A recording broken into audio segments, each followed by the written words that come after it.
আর যদি কেউ কোরআনের বিপক্ষে যায়, আল্লাহ তাআলা বলেছেন ওয়ামান আ'রাদা আন যিকরি ফাইন্না লাহু মাঈশাতান দানকা ওয়া নাহশুরুহু ইয়াওমাল কিয়ামাতি আ'মা ক্বালা রাব্বি লিমা হাশারতানি আ'মা ওয়া ক্বাদ কুনতু বাসীরা ক্বালা কাযালিকা আতাতকা আয়াতুনা ফানাসিতাহা ওয়া কাযালিকা আল-ইয়াওমা তুনসা। আল্লাহ তাআলা সূরা তাহা 124, 25, 126 নম্বর আয়াতে বলেছেন যে বা যারা কোরআন থেকে মন ফিরিয়ে রাখবে তাদের জন্য দুনিয়ার জীবনটা ছোট করে দেবে এবং পরকালে তাদেরকে অন্ধ করে দেবে।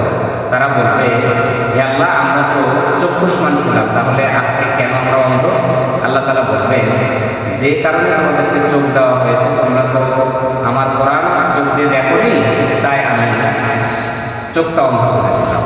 আল্লাহ তাআলা আরেকটা আয়াতে কথা বলেছেন ওয়াকালা রাসূলু ইয়া রাব্বি ইন্না কওমি ইত্তাখাযু হাযাল কুরআনা মাহজুরা। যে বা যারা কোরআনের তামাশা করবে, নবী করিম সাল্লাল্লাহু আলাইহি ওয়াসাল্লাম পরকালের জীবনে তাদের ব্যাপারে আল্লাহ তাআলা দরবারে মামলা করবেন যে আল্লাহ, এরা তোমার কোরআনকে নিয়ে তামাশা করেছে। এই জন্য আসুন, রাসূল সাল্লাল্লাহু আলাইহি ওয়াসাল্লাম বলছেন আল কোরআন হুজ্জাতুল লাকা আওয়ালা, কোরআনের পক্ষে যারা থাকবে দুনিয়ায় তাদের জন্য